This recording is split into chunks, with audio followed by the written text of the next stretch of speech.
First of all, we're so glad we were able to reschedule this meeting with Dana nicely, and it's great to have her back on. Every time I talk to Dana or have a Zoom with Dana, I get all charged that day because it's the highlight of my day. The positive energy, the feeling, the passion she has for everything in life. She's a force of nature. That's the way I like to think of her. A wonderful force of nature, positive force of nature.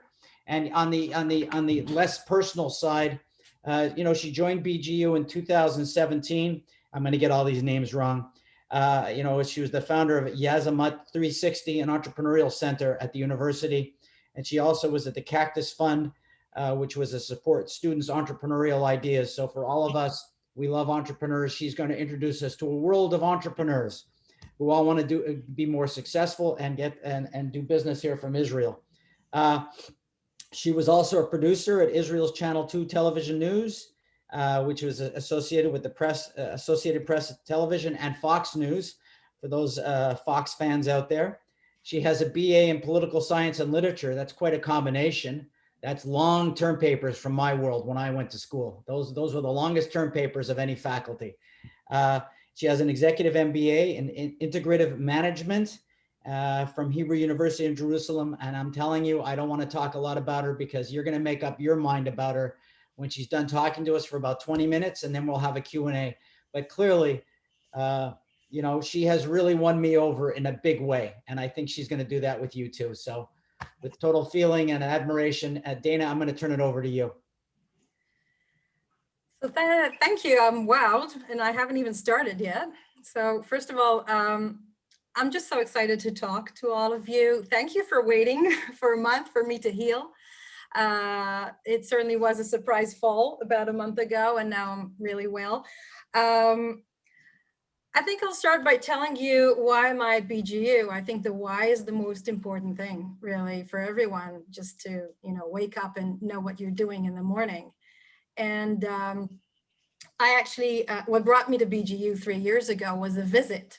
I simply visited. I was back then with the Hebrew University, which is a fantastic university with a tech transfer company. I came to visit, and then I figured that I actually see something completely different with it, which is a place that in a way has a mission. And the mission is really, really clear because of the location, which is in the periphery, it's in southern Israel. Then when you come to BGU, it seems like everybody knows why they wake up in the morning and go to work. It's because David Ben-Gurion, well, here behind me, just said, we need to help the Negev bloom. We need to help settlements in the Negev. We need to bring financial security to the Negev. And Ben-Gurion University has this kind of role as an anchor of everything right there in this region. So with this in mind, we just spoke about the Jubilee for the university. I think it seems like there's a real mission for this university that just doesn't exist anywhere else. We're there to develop a region. And this is not something that every university can say. And when I came there, I was offered, the opportunity to start a new entrepreneurship center. And at the time, I had no idea what I was going to do. But I thought it was just such a wonderful thing by a university management to decide, to say that while we're teaching and while we're researching, and we need to be excellent and have excellence in research and in teaching, we have to add another layer to what we do and what we teach, which is practical experience, which is different challenges, which is teamwork, which is working together and solving problems. And this is all as a kind of extra layer to what we're teaching today. And with this goal and with this mindset, we started developing the Entrepreneurship Center, and we started connecting with the ecosystem around us in the Negev and at Beersheba. So once we've got the why figured out, I think things start to fall in place. So about 2 years ago, we structured strategy and a plan. And into that paper, we poured all our dreams. literally dreams, because this is the Negev, okay? This is periphery, very far from funding, very far from major VCs and generators, and not a lot of startups. So if you'd like to start an entrepreneurship center, you first start dreaming, really. And that's what we did. By we, I mean me and Professor Carmel Sofel, who's the chairman of my center. He's a faculty member at the university with 25 years of experience as a venture capitalist. He was at Converse, he was VP of Converse Europe, and a lot of experience in startups as well. So we started dreaming. And into that program and that plan, we poured everything we could dream of. We thought of courses and trainings for students, for BGU staff, for research students. We thought of different challenges. We thought of how to engage all these different communities that we had at the university. We thought of VC money, we thought of startups and how to train them and help them move forward. Everything we packed into a plan and submitted it for funding.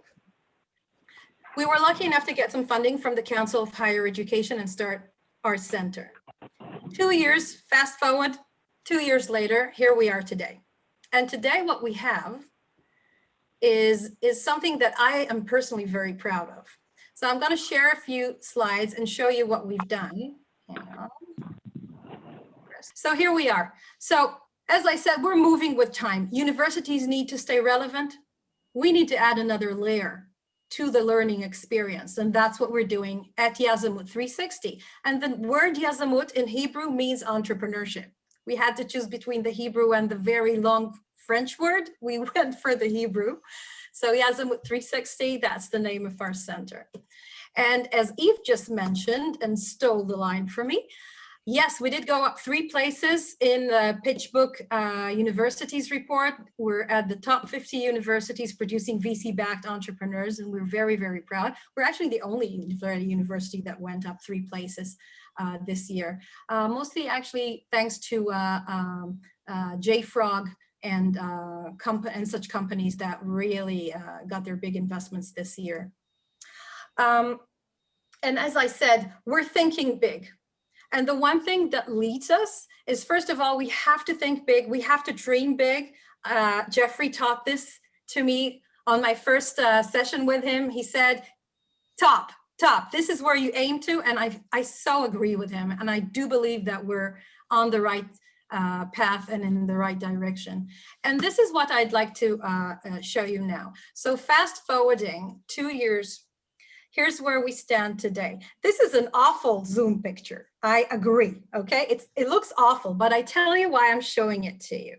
This photo of a Zoom event was taken on the demo day of our new acceleration program and venture building program for startups that are based on our technologies, on BGU technologies and researchers' technologies.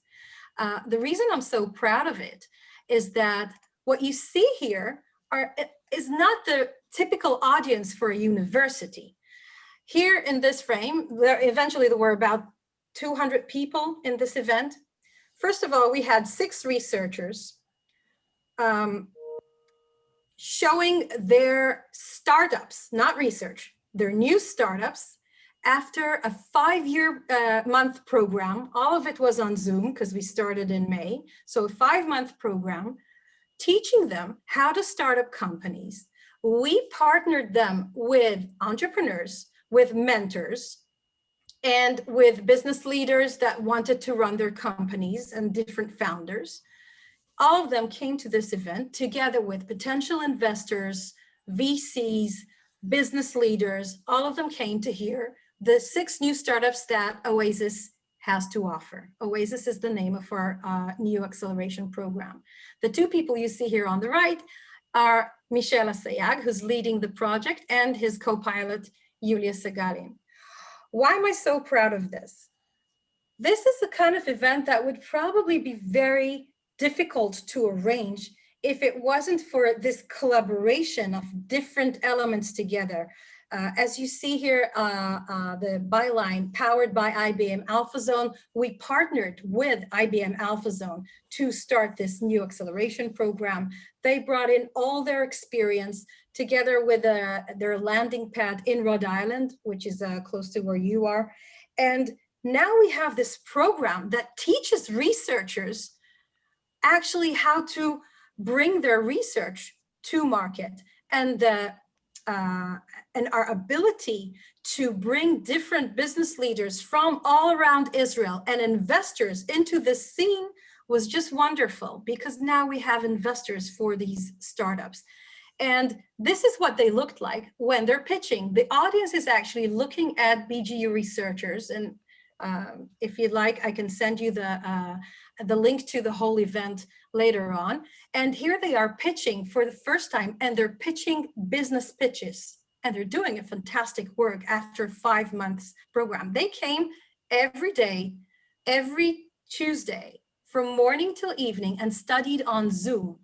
Researchers, research students, mentors, business leaders, all of them came to start up these companies. This is the kind of project that was not around until this new cohort started, and we're just building the second cohort. It's creating a huge vibe around the campus. Why? Because now researchers have a learning tool of business aspects. And this is just one program that we have to show that really thinks how to kind of embed the experience, the business experience, into the teaching experience of the researchers. One of the projects, here's an example. This is a startup called Flanimus. It's based on Professor Gabi Sarusi's research, and it's a 1-minute test for COVID-19 based on terahertz frequency. So this is just one example to one project. Another fantastic project actually took a first prize in the Silicon Negev competition that we had in August, is this one called NeuroHelp. And this researcher knows how to actually forecast an epileptic event or seizure an hour before it comes, which is just a fantastic technology. This is a medical device that they're now raising funding for as a startup called NeuroHelp. So this is Oasis, and it's one of 5 pillars of activities that we now have at the center. So here they are. So today at the center, we have 5 pillars of activity. All of them are either already working or just starting now. We finished building. This is already everything with green light. And the next program I'd like to mention is Leaders. Leaders is a new academic program. It's first of its kind in Israel. A cohort of 33 students was just started, was just selected. We finished the selection process over the summer, and they're starting this week on Friday to learn the best entrepreneurship program that we could even dream of.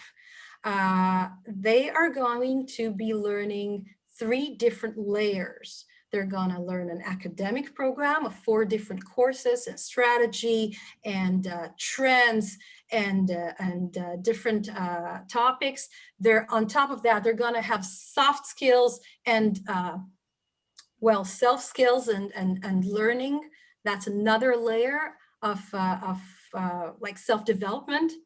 And the third one would be actually an experience in starting up their own company. They're going to start up their own endeavors and initiatives during Leaders. They're going to work really hard for the next 3 semesters. All of them are in their last year of their bachelor's degree, and they're just a fantastic group, already meeting between them and looking forward to starting Leaders.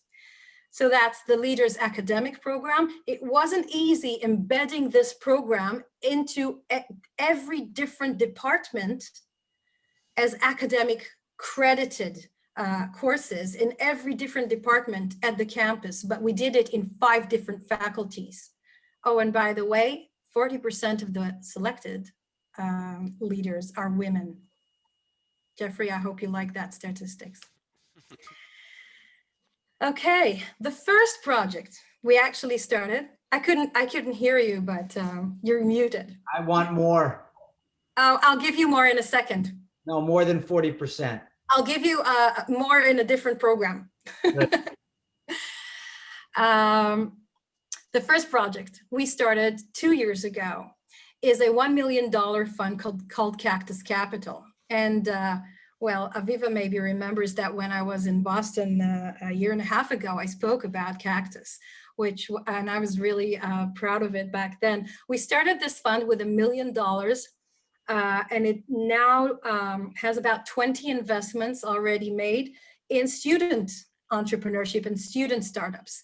So we've actually asked the students to apply for funding anywhere between $5,000 and $20,000. So this is pre-seed money. But believe me, when you give $5,000 to students, you also need to give them guidance how to actually spend it. So sometimes it's worth making sure that they know how to handle these kind of funds. And this says a few things. First of all, it says, we think entrepreneurship is important, and we're here to fund student entrepreneurship. And this comes from the university budget, which is unprecedented. I've never heard of such an investment by a university saying to students, come, we're here to actually support you and your entrepreneurial ideas. But what it also says is we're here to first educate you. This is an educational experience, okay? If it succeeds, that's fantastic, but this is not your regular VC.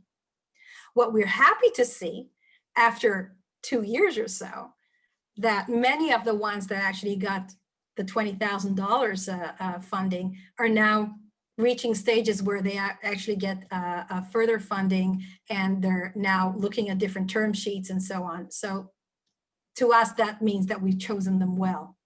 Now, the other thing we do at CACTUS is teach every year a cohort of students how to be student analysts. So we don't only invest in students, we actually thought that we should teach the students what is a worthy investment, what is a worthy project worthy of investment. So here are the different cactuses that are studying at our course how to be analysts at a VC. So once we've trained them, they afterwards go to CACTUS Capital as trainees and interns, and they scout the campus for new investment opportunities. They bring them to the investment committee, and they also have a vote. These guys are really happy because they're voting for the first time. So this is at the investment committee. They're actually voting for projects that they thought are worthy after the due diligence that they did as interns at CACTUS Capital, and they're investing in their fellow students, in their ideas. So we formed this kind of round project when we have students investing in students, the fund is run by students.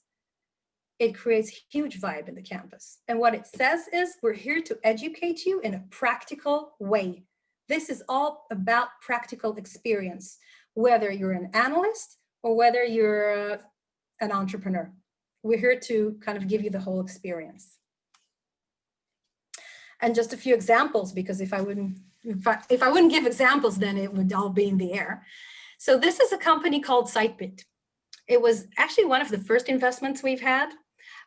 This is an AI, machine learning, and computer vision system that can help lifeguards spot people that are in distress, people that are in trouble in the water. Once I said that to people, usually they're like, oh, why didn't I think of that? Use technology in beaches to help the lifeguards. Lifeguards just can't look 360 around them. They can't even look 180 degrees around them. And this is there to tell them, look, here's someone in trouble.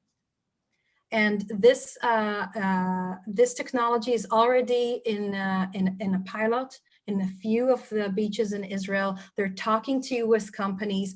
They're now looking at the term sheet for further investment. They're doing very, very well. They had a lot of press around them And, fingers crossed.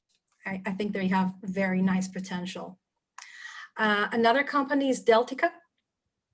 Deltica does a technology for banking, and basically it's a success prediction model for financial decisions by banks. They also entered Techstars, which is one of the best acceleration programs in the world, received further investment for them. And again, we're looking at them actually for a second investment by CACTUS Capital right now, because we think they're very, very high potential there. And the last company I'd like to show you is called Leadion. And Leadion actually creates a platform that connects between computer gamers and their audiences. Because apparently today, the best computer gamers actually have a huge audience looking at them because they're so good, just like any other sport. So why not make money from that? That's the platform. This is the platform that would make money for the gamers by connecting them to their audience. So that's what they're doing. They have, I can't remember the number now, but a lot of users by now. They have clients, active clients, a lot of users. So these are just a few examples. Another pillar for us, going from CACTUS, moving forward, a new program starts now. Not all businesses today are based on technology, and entrepreneurship is all around us in the e-commerce arena. And we think that if we're an entrepreneurship program or center, we should be teaching that as well. So we've created an e-commerce course that would support and mentor the students. We published it, and within 7 days, we had this number of applicants. So clearly, this is not credited. This is not academic. This is everything is extracurricular. And clearly, the students see huge value in this kind of content. And we just finished interviewing the students, and the final committee is today. And I can tell you that I think I've seen a dozen of those interviews. I was amazed by the quality of students. I was amazed by their experience, because we didn't really expect them to have a lot of experience, but they come well experienced, saying that they have their own shops. They know how to handle loans. They have their own businesses, and they need the practical experience. All of them say the same thing. I need to make sure and secure my future. I have to have that as another layer on top of my academic learning. It's great that I go to university. I need practical experience. This is the course for me. So we keep hearing the same thing over and over again, another layer of learning at the academy. And this is what e-commerce is also about. Now, the last thing I want to tell you is that not everything that we do is actually based on what we feel or we think that we know that students need. I think a lot of what we do should actually come from the ground by listening to students and asking them what they want, what they're interested in. And for that, my last pillar of activity is called communities. And these communities, we have 8 of them today, were founded by students that came to us and said, okay, here's what we're interested in, this and that field, help us start a community. This is also a way for us to create huge, immense outreach. We have hundreds of students in quite a few of those communities today. And these are just a few examples, different communities, different verticals, all of them with exciting students that just love what they do and connected to entrepreneurship. And of course, the women's community is one of my favorite, and I'm really, really proud of it. Karen Hogg, this student, came up to me about 1.5 years ago and said, I'd like to have a community, especially for women, a course, especially for women. And we started it together. We already completed 3 different courses, and now they've gone national. Women's Entrepreneurship, is all national now. And they're all over Israel, and they're going international now. So I'm really proud of the way that they've expanded. And I think this is just the beginning, clearly. So this is where we stand today. I realize that probably in American numbers, this may not look much, but I do remind you that we've been here for about 1.5 years, almost 2 years. And today we are touching almost 2,000 students at BGU with different activities, events, and so forth. And of course, this is just the beginning. We've just completed building our pillars. So this is where we stand now. And that's my team. I never believed that I'd show my team on Zoom, but this is what we've been looking like over the past few months. So this is my great team, and we work really hard to produce all these programs, and I'm really proud of them. I just love them. I think this would probably be a good point to stop. I can't thank you enough, Jeffrey. I really, really appreciate this. This is wonderful. Thank you.